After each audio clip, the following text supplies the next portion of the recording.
चुपचाप अकेले बैठे हैं। शादी शिवजी को करना है और तैयार दूसरे लोग हो रहे हैं। विवाह में ऐसा ही होता है, जिसकी शादी होती है, जिसका विवाह होने वाला होता है, वह ऐसे ही रह जाता है, और जो साथ वाले लोग होते वे खूब ज्यादा तैयार होते हैं। महादेव अकेले बैठे हैं और इनको कौन तैयार करे, क्योंकि इनके ना तो कोई माता पिता है ना कोई भाई बहन, बेचारे अकेले बैठे हैं। और शिवजी के 2-4 गण थे, उन्होंने सोचा कि चलो महादेव को कम से कम तैयार तो करे, इनको सजाए तो सही। अब ये तो गण है, तो गण तो अपने ही ढंग से सजाएंगे। तो ये गण किस प्रकार से शिवजी को सजाते हैं, गोस्वामी जी ने बड़ा सुंदर वर्णन किया है। शिव ही शंभु गण करहि श्रृंगारा, शिव ही शंभु गण करहि श्रृंगारा, जटा मुकुट अहि मोरु सवारा, जटा मुकुट अहि मोरु सवारा, कुंडल कंकन पहिरे ब्याला, कुंडल कंकन पहिरे ब्याला, तन विभूति पटके हरि छाला, तन विभूति पटके हरि छाला, तन विभूति पटके हरि छाला। अब शिवजी के गण उनको तैयार कर रहे हैं। कैसे तैयार किया? महादेव ने कामदेव को जलाया था, क्रोध आया था उनको, तो उनकी जो जटाएं थी वह बिखर गई थी। तो गणों ने क्या किया? जटाओं को इकट्ठा कर दिया, बांध दिया और उसके ऊपर एक सांप लिपटा दिया। और जैसे मुकुट पहनते हैं उस प्रकार से शिवजी के मस्तक पर चारों तरफ से सांप लिपटा दिए गए। हाथ में कंकण के स्थान पर सांप लिपटा दिए गए, बिच्छू लटका दिए गए। एक गण दौड़ता दौड़ता गया शमशान में, और वहां जाकर के शमशान की भस्म ले आया और महादेव के पूरे शरीर के ऊपर भस्म लगा दी।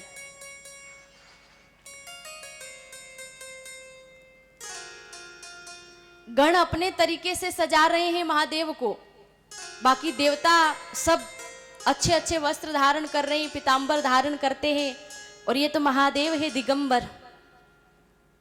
गणों ने अपने ढंग से सजाया है महादेव को।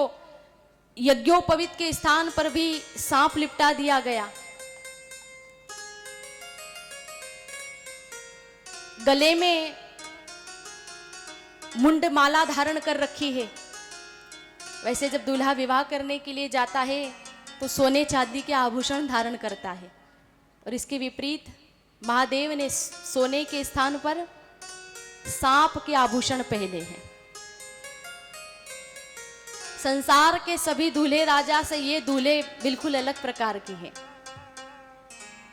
तो इस प्रकार से भगवान महादेव की बारात तैयार होती है, भूत प्रेत आते हैं, सज रही है महादेव की बारात। बड़ा ही सुंदर भाव है। चलिए हम भी चलते भगवान महादेव की बारात में। ये तो सज रही भोले की बारात, भोले शंभू आ जाना। ये तो सजी रही भोले की बारात, भोले शंभू आ जाना। ये तो सज रही भोले की बारात, भोले शंभू आ जाना। ये तो सजी रही भोले की बारात, भोले शंभू आ जाना। आ जाना भोले आ जाना, आ जाना भोले आ जाना। आ जाना भोले आ जाना। आ जाना भोले आ जाना। ये तो सज रही, ये तो सज रही भोले की बारात, भोले शंभू आ जाना। ये तो सजे ताली बजाते हुए सभी भोले का की है। बारात, भोले शंभू आ जाना।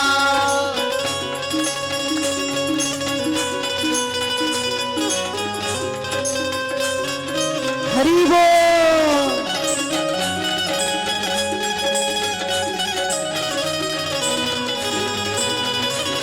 हर हर महादेव।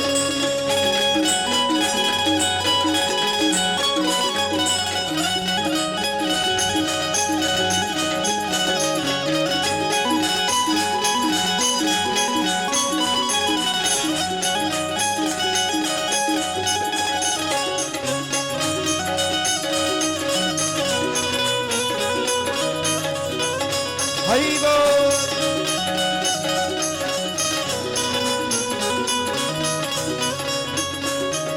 आप भी आना भोले भूतों को ले आना। आप भी आना भोले भूतों को ले आना। आप भी आना भोले भूतों को ले आना। आप भी आना भोले भूतों को ले आना। तेरी हो रही, जय हो। तेरी हो रही जय जयकार, भोले शंभू आ जाना। तेरी हो रही जय जयकार, भोले शंभू सभी गाइए। आ जाना। जय हो।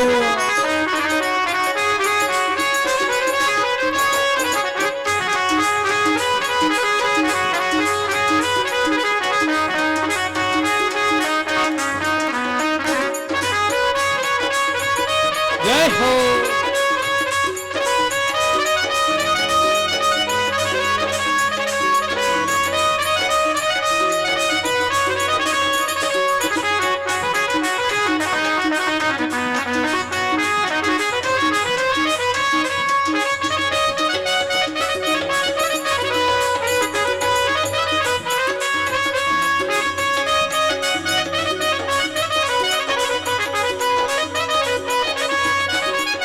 आप विराजो भोले पर्वत ऊपर। आप विराजो भोले पर्वत ऊपर। आप विराजो भोले पर्वत ऊपर। आप विराजो भोले पर्वत ऊपर। मेरी मैया जी तो, मेरी मैया जी तो शेर पे सवार, भोले शंभू आ जाना।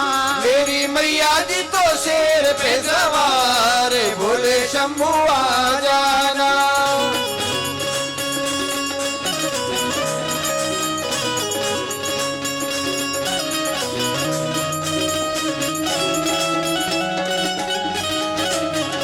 जय हो।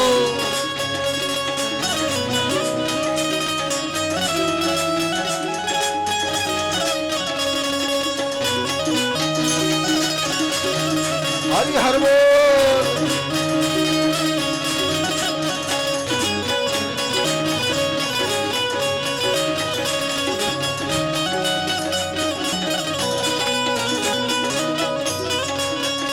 ये तो सज रही भोले की बारात, भोले शंभू आ जाना। ये तो सजी रही भोले की बारात, भोले शंभू आ जाना। ये तो सज रही भोले की बारात, भोले शंभू आ जाना। ये तो सजी रही भोले की बारात, भोले शंभू आ जाना। भोले शंभू आ जाना। भोले शंभू आ जाना। भोले शंभू आ जाना। भोले शंभू आ जाना। भोले शंभू आ जाना। बोलिए श्री उमा महेश्वर भगवान भगवान की जय।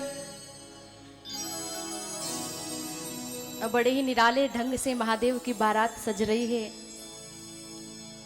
बैठने के लिए नंदी तैयार कर दिया गया, नंदी पे बिठाया। जब किसी की शादी होती है तो हमारे यहाँ वर को किस पे बिठाते हैं? घोड़े पे। और महादेव नंदी पर बैठते हैं, क्योंकि नंदी कौन है? शास्त्रों में बताया नंदी धर्म का स्वरूप है। महादेव कहते हैं जब मैं विवाह करने जाऊं तो मेरी सवारी धर्म की हो। हाथ में डमरू दे दिया गया, एक हाथ में त्रिशूल। शिवजी त्रिशूल रखते हैं। जब कोई दूल्हा शादी करने जाता है तो उसके हाथ में क्या देते हैं? तलवार। और महादेव त्रिशूल रखते हैं। वे कहते हैं ये त्रिशूल क्या है? 3 प्रकार का शूल, काम, क्रोध और लोभ। महादेव कहते हैं इन तीनों पर मेरा काबू है, इन तीनों को मैंने अपने वश में कर रखा है। हमारे यहां जब वर विवाह करने जाता है तो शरीर पर हल्दी लगाता है। कितनी कोशिश करते हैं लोग अपने शरीर को गोरा बनाने के लिए, क्या क्या नहीं करते, न जाने क्या क्या लगाते रहते हैं। और महादेव जब विवाह करने गई तो इन्होंने भस्म लगा ली। ये भस्म लगा करके उपदेश देते हैं। महादेव कहते हैं कि हे जीव, तू विवाह करने के लिए जा, कोई विरोध नहीं, लेकिन विवाह के बाद केवल संसार के सुख में ही मत पड़े रहना। भस्म मल करके उपदेश दिया है कि यह जो शरीर है एक दिन चिता की आग में भस्म होने के लिए ही बना है। इन्होंने सांप के आभूषण धारण करके बताया है कि हे जीव, तू सोने के आभूषण पहन, मुझे विरोध नहीं है, लेकिन तू जरूरत से ज्यादा इनमें आसक्त मत हो जाना। अगर जरूरत से ज्यादा इनमें आसक्त हो गया तो एक दिन यही आभूषण तुझे सांप बन करके डस लेंगे। शिवजी का पूरा श्रृंगार तात्विक है। बस वर राजा तैयार हो गए, आसपास उनके भूत प्रेत नाचने लग गए। अब जब इस प्रकार से महादेव तैयार हुए तो देवताओं की स्त्रियां हंसने लगी कि बेचारी उस कन्या की किस्मत खराब है जिसे ऐसा पति मिला। अब जब ये लोग जाने लगे तो देवताओं को शर्म आने लगी। अरे हमने अच्छे अच्छे वस्त्र पहन रखे, पीतांबर धारण कर रखा, महादेव दिगंबर, इनके साथ कैसे जाएं? इन्होंने चालाकी की। ये सब अपने अपने समाज को लेकर अलग हो गए, सब अलग हो गए अपने अपने समाज के साथ, महादेव अकेले रह गए। शिव समझ गए कि इनको केवल मेरी शादी करानी है, मैं इनके साथ में चलता हूं तो भी इनको अच्छा नहीं लगता। हमारी संख्या कम है, इसीलिए ये लोग परेशान कर रहे हैं। तो महादेव ने अपने पट्टगण श्रृंगी से कहा कि श्रृंगी इधर आओ। श्रृंगी दौड़ता हुआ आया, प्रभु आज्ञा दो, क्या करना है? महादेव ने कहा कि इस संसार में जितने भी शमशान है और उन शमशान में जितने भी भूत प्रेत रहते हो, उन सब को तुम मानसिक मंत्र शक्ति से निमंत्रण दो कि हमारे स्वामी का विवाह होने जा रहा है, जल्दी से बारात में आ जाए, हमारी भी संख्या बढ़ जाएगी। फिर क्या था, श्रृंगी ने मानसिक मंत्र शक्ति से निमंत्रण दे दिया तो चारों तरफ से भूत प्रेत का आना शुरू हुआ। हजारों लाखों की संख्या में भूत प्रेत इकट्ठे हो गए हैं। कोई खून पीते पीते आया, कोई गंगाजल पीते पीते। किसी की एक आंख है, किसी की आंख ही नहीं और किसी की हजारों आंख है। बड़े विचित्र रूप। कोई डमरू बजा रहा है, कोई नगाड़े बजा रहा है। हजारों की संख्या में हर हर महादेव का जय घोष होने लगा। शिवजी सबको स्वीकार रहे हैं, आओ आओ सब आ जाओ। महादेव सबको स्वीकारते हैं, इनका दरबार सबके लिए खुला है। भारी भीड़ इकट्ठी हो गई भूत प्रेत की। अब देवताओं की स्त्रियां अपने मुख पर घूंघट रख करके हंसने लगी। जस दूल्हू तसी बनी बराता, जैसा दूल्हा है वैसी बारात हो गई।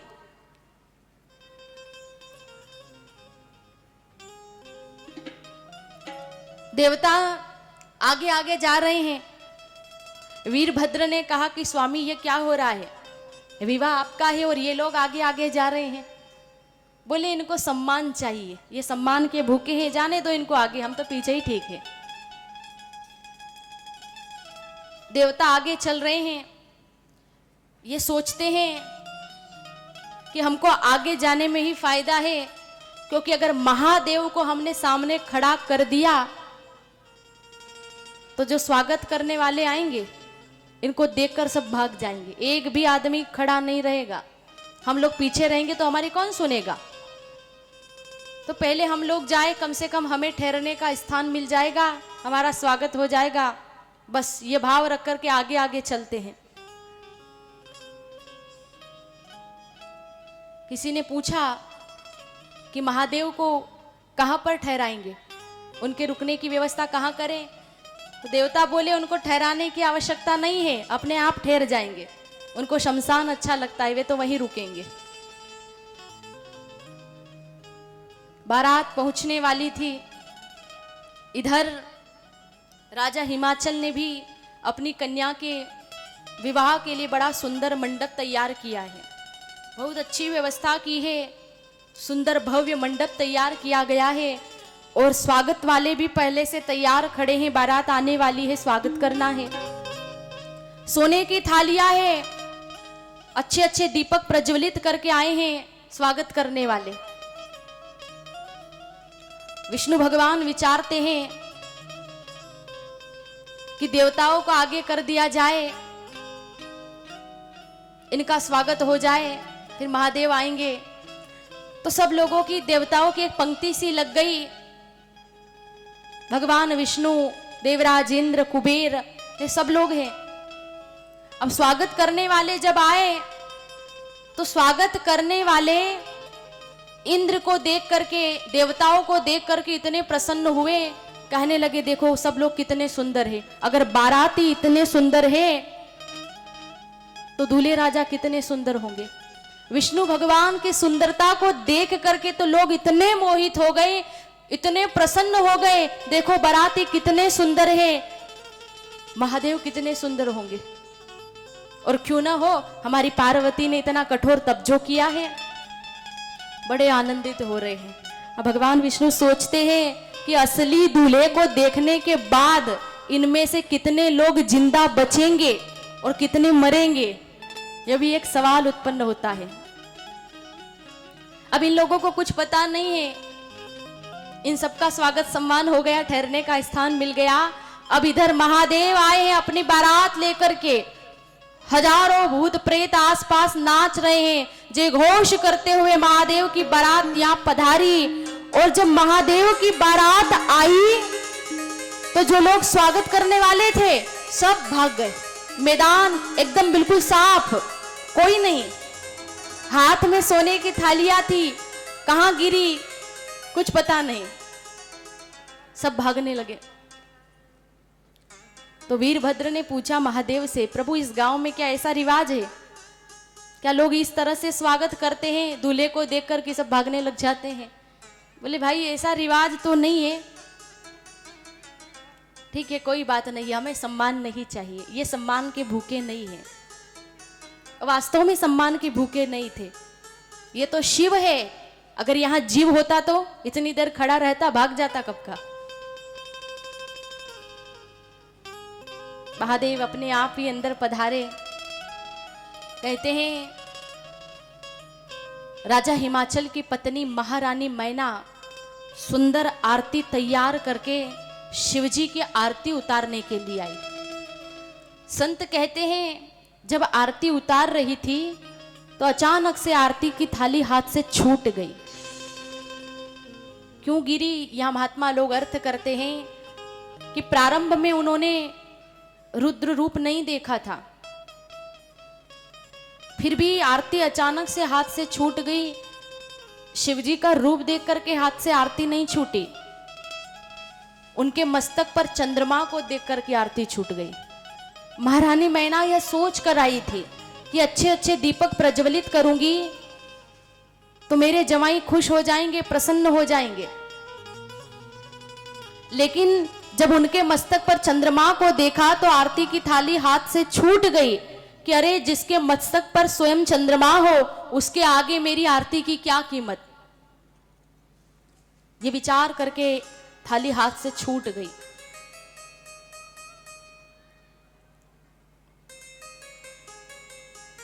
और दूसरी बार जब वह रौद्र रूप देखा तो जो साथ में अबला आई थी वह भी एकदम भय से कांप गई। सब लोग भयभीत है, सब कांप रहे हैं। पूरे गांव में एकदम भय का वातावरण व्याप्त हो गया। लोग कहते हैं ये दूल्हा नहीं है, यमराज का दूत है। घर घर लोग कांपते हैं। महारानी मैना ने जब शिव का रूप देखा तो रो पड़ी, खूब रोई, चक्कर आने लगे उनको। सारी स्त्रियां उनको लेकर राजभवन में गई। मैना खूब रोती है, नारद जी का मैंने क्या बिगाड़ा था, हमारा अच्छा भला घर उजाड़ दिया। अरे ऐसे बावले पति के लिए तप करने को कहा था। पार्वती को गोद में बिठाया और कहने लगी, बेटी जो भी हो, मैं तुझे पर्वत से लेकर नीचे कूद जाऊंगी, लेकिन इस बावले पति के साथ तेरा विवाह नहीं होने दूंगी। सब लोग नारद जी पर बड़ा गुस्सा हो रहे हैं, नारद जी ने ऐसा कर दिया। तभी वहां नारद जी आए। सब लोग कहने लगे, अब क्यों आए हो यहाँ पर, चले जाओ, अब कोई सम्मान नहीं मिलेगा। बोले सम्मान नहीं मिलेगा तो विशेष तौर पर जाना पड़ेगा। मैं तो साधु हूं, मान सम्मान मेरे लिए सब बराबर है। सम्मान करे तो जाऊं और अपमान करे तो न जाऊं, तो मेरी साधुता को दाग लगेगा। नारद जी आए, भाव शून्य स्वागत किया उनका।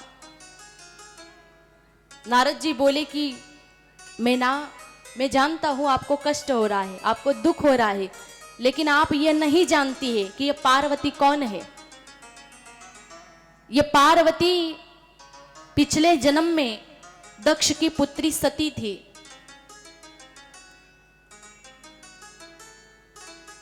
आपकी पुत्री ने पिछले जन्म में रामचरित्र पर संदेह किया था, राम की परीक्षा लेने गई थी, फिर शिव से झूठ बोल दिया था, तो इस अपराध के कारण महादेव ने इनका त्याग कर दिया था।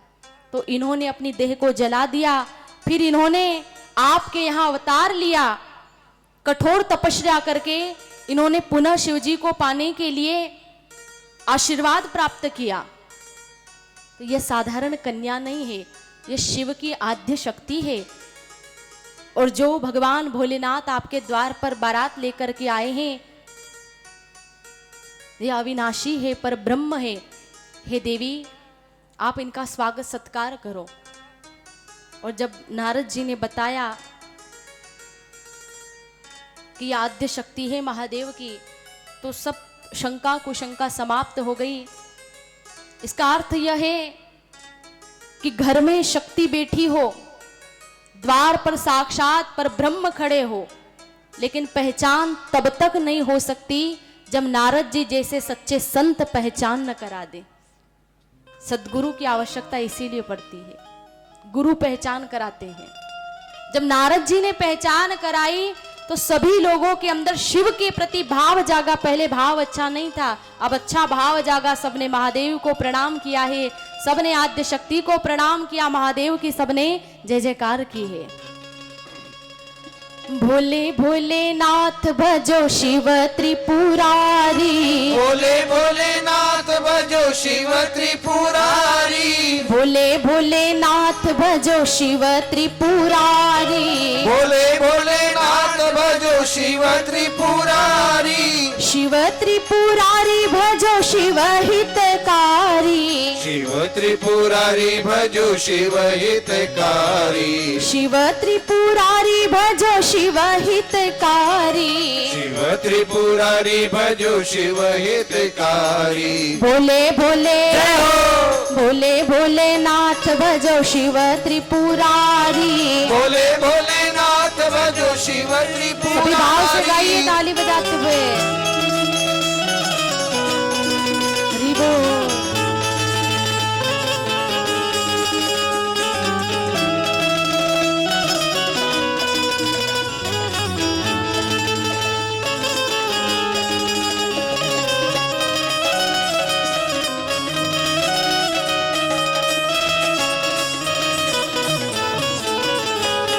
हर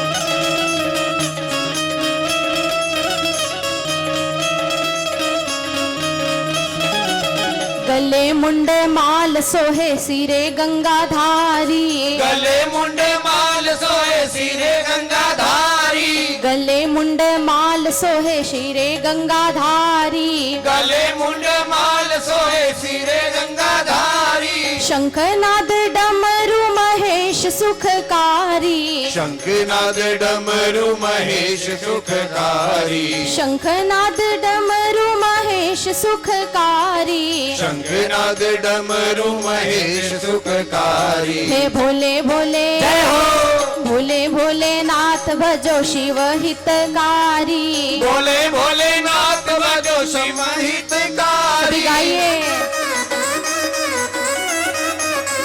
जय हो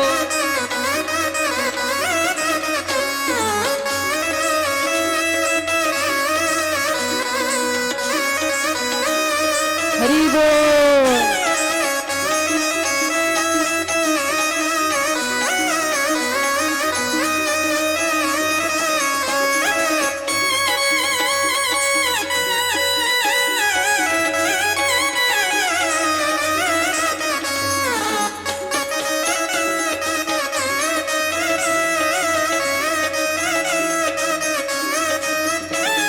व्याघ चर्म भस्म भोला वृषभ सवारी व्याघ चर्म भस्म भोला वृषभ सवारी व्याघ चर्म भस्म भोला वृषभ सवारी व्याघ चर्म भस्म भोला वृषभ सवारी हाथ में त्रिशूल गले शेष नागधारी हाथ में त्रिशूल गले शेष नागधारी हाथ में त्रिशूल गले शेष नागधारी हाथ में त्रिशूल गले शेष नागधारी हे भोले भोले जय हो भोले भोले नाथ भजो शिव त्रिपुरारी भोले भोलेनाथ भजो सभी शिव गाइए ताली बजाते हुए हितकारी।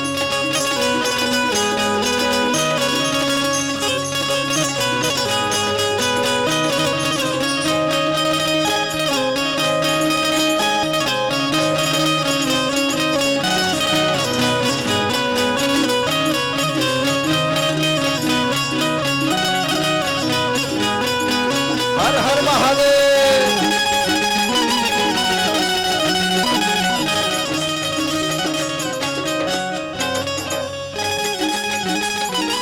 हरि बोल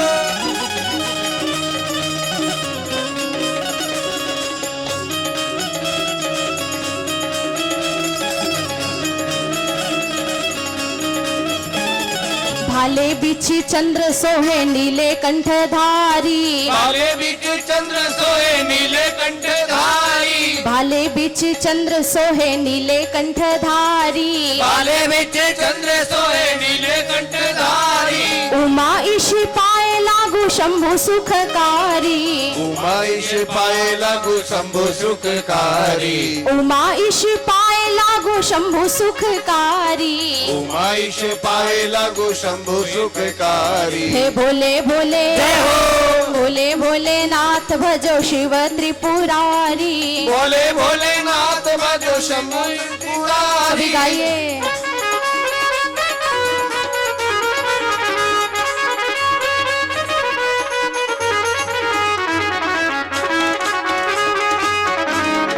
हरि बोल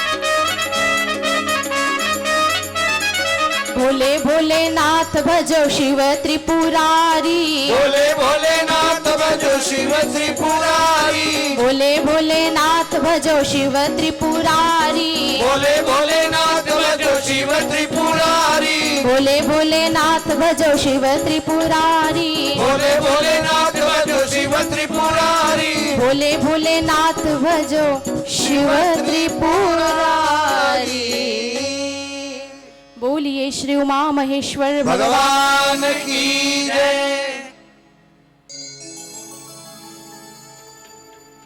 सबने नमन किया है, क्योंकि अब जान गए हैं कि ये माता पार्वती आद्य शक्ति है भगवान शिव की। महादेव का स्वागत हुआ।